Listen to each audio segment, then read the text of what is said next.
beyond the lines, across the ocean, to the land beyond the mountains, through the Sahara. Good morning. Beyond the headlines, beyond the scripts, this is Anchor's Chat, a newsroom conversation where journalists exchange views, debate issues, and unpack the stories behind the news, just as they see it. Today on Anchor's Chat, we look at Anambra's seat at home. Mixed reactions as markets reopen Mondays. We are open for sponsorship of the program, advert placements, news, events coverage, and commercials. Watch us live on our website, www.atlanticnetwork.tv. On Facebook and YouTube, Atlantic Television Network. You can also watch us on Avo TV, Niger TV, and Efastech TV platform. You can connect with us on our ATN socials by subscribing, like, and share. Facebook and YouTube, Atlantic Television Network. Instagram and TikTok, Atlantic TV Network 1. And on X, Atlantic TV Net. We'll go on a short break, and when we come back, we'll delve right into the show. Do not go away.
Welcome back and thank you for staying with us. Joining me on Anchor's chat this morning is Ofina Anocha.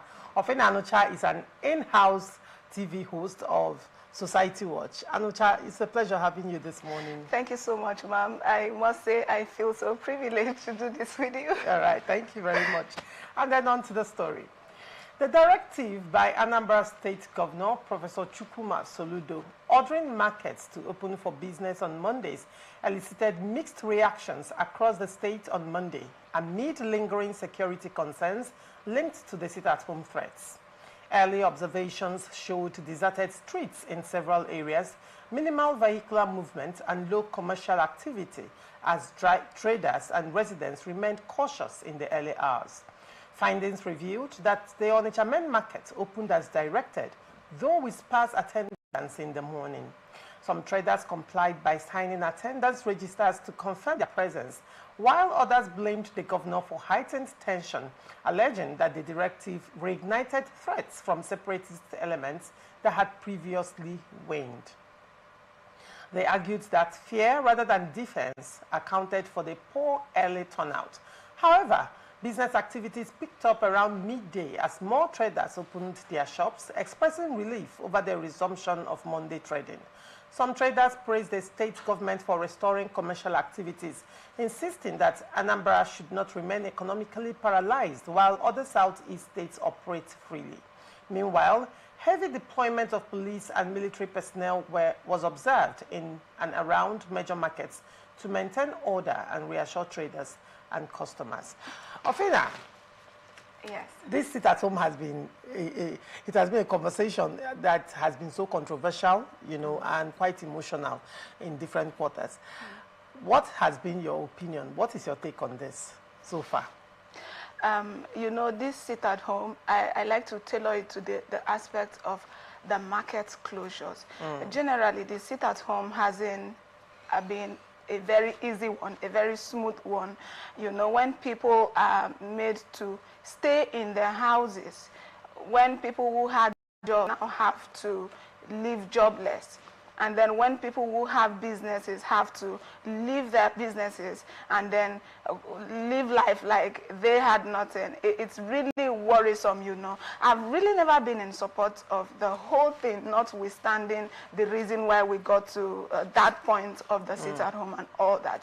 And then hearing that the closure of the market, the ban has been lifted, I must say it's a good news for me. I don't It's know. good news, yes. This is a good news. I mean, you know, when people had to lock up their shops and stay at home, do you know how many families that were practically made to stay hungry?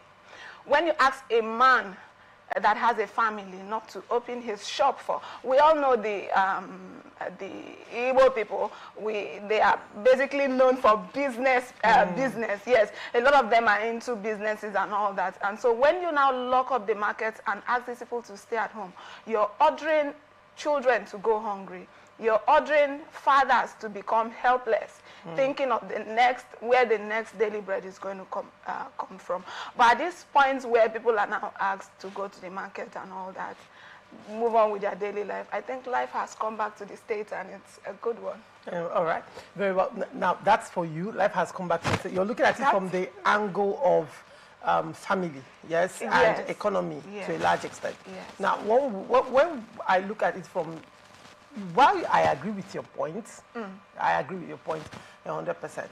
However, I am also looking at what I term the intention of the government, right, which has been a problem for me. Okay. It is not even the lifting of the sit-at-home ban. Like I always reiterated, I would have applauded this, you know, if it was people-oriented. This is not people-oriented. It wasn't about the people. It was about the government making more income. Because when the governor was talking, he said, oh, that Anambra State government was losing 6 billion naira every Monday because of market shutdown, right?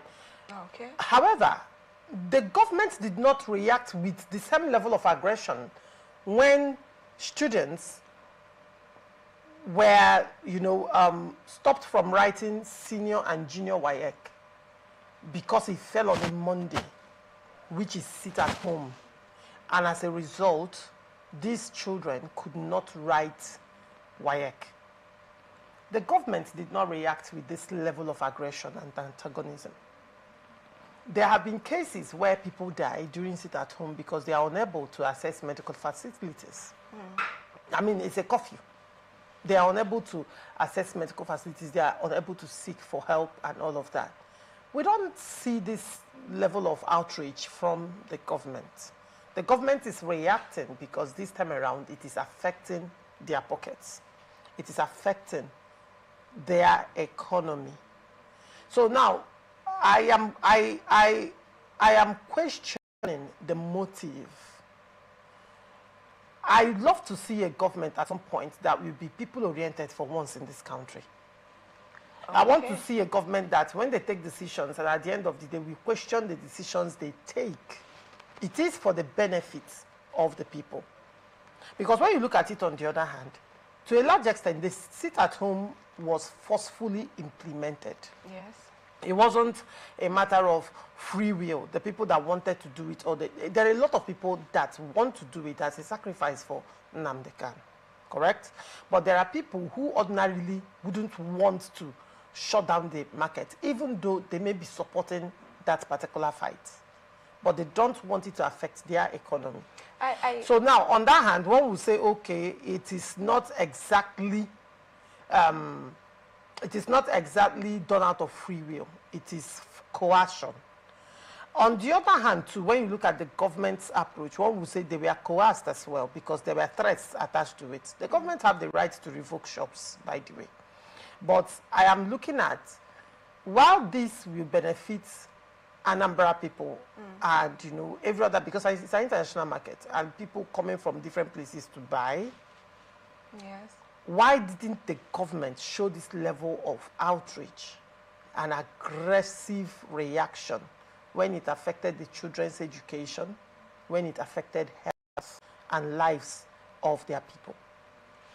All right. I must say that it's quite unfortunate that, as you stated, that the level of aggression with which they attended to this matter, they didn't do that when it had to do with education. And then I'm not going to dispute the fact that you have said all of this, but then in as much as we want to say what the decision of the government is not people-oriented, I still want us to look at some of the things that came along with the opening of the market. If we want to say that the government is completely not about the people, then I think that some of the security measures that he put together to come with the opening of this market wouldn't have been there. Now, how about when the same government had in time past told students to resume school, but did not put this level of security, and students and teachers resumed school, and guess what? They were flogged and videoed. Students were flogged, teachers were flogged thoroughly, and parents stopped their children from going to school. And what did the government do? And what if we say that then he hadn't known that was going to happen, and then with that incident he learns his lessons? But this has been recurring. It's not the first or second time, and probably that was the reason for the trust deficit. Because according to the story, early in the morning, people did not turn out. Very few people went to market. And probably around 12 noon, when people have seen that, okay, there are no reprisal, there are no reprisal attacks, people now started trooping to the market. That's to show you that that trust deficit has existed for a very long time. Probably not because the Anambra people didn't want to go to markets, but because they did not trust the government to protect them, considering their past experience. Like I said again, you know, if we want to compare the first experience, and they say first food is not a food, it is when it happens. The second food is now the proper food. Yes. So the first time, let's say the governor wasn't expecting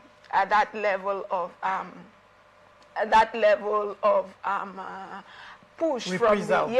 from the other parties and all that. And then having experienced it that first time, he learned his lessons and he made sure that what happened then didn't happen again. And then we have, say, the placement of security personnel, and people even had to write their names. In a register. In a register. If you fail to attend, if you are So when you go missing, your shop will be revoked. No, your shop will be revoked. Oh, that is why they had to write their name in the register. The governor told them that you must write down your name. You must mark attendance. And I was thinking, so if you don't, the government will revoke your shop if you're a shop owner. I was looking at it from another angle. No, not from the angle of security. I thought it was still for the purpose of security. No. So when you go missing, they can look at the attendance and know that you went. It was for the purpose of compliance and consequences. But whichever way, you know, I still like us to look at this from the angle of the people. Yes. I mean, the very poor people. Like you also said that the coming back to the market is not what all of the everybody wants to do. To some persons, they are forced to do so. But what about that common man, whom the market, his shop, is his only source of livelihood? What about the man who doesn't have anything else? And can I also say that it is still possible that those of the citizens who really do not mind, they want to stay at home as a way of respecting Nnamdi Kanu, you know, probably are people who have other sources of income, who have second options and all that. Because, I mean, if this is my only option of livelihood, the only option of livelihood for I and my family, and then fine, they have stayed at home for a while, and then nothing has changed. Nothing, it's not even changing anything. Rather, we will even say that it's increasing the rate of poverty and all that. And don't you also see that this could actually, at the long run, lead to crime and a whole lot of other things? When I don't have to go to the market again, to my shop again to do my business, I would want to look for another alternative. People may want to. Well, the sit-at-home has been going on for years. And the only crime that has been recorded because of sit-at-home was not out of hunger, but by reprisal attacks by these enforcers of the sit-at-home. That has been the crime that has been recorded to have been committed during the sit-at-homes. And to a large extent, it still boils back to the government, who cannot, you know, counter these reprisals for people who are forced to go out, probably because of emergency and all of that. And while these enforcers are threatening and terrorizing people, why didn't the government do anything to protect them? You know, there are steps that government takes at the end of the day. It builds confidence between the people and the government, and the people know that, oh, whichever way this is going to happen, the government will take care of us. The government can take care of us. Nigerians, how much do you even seated here, how much do you trust the government?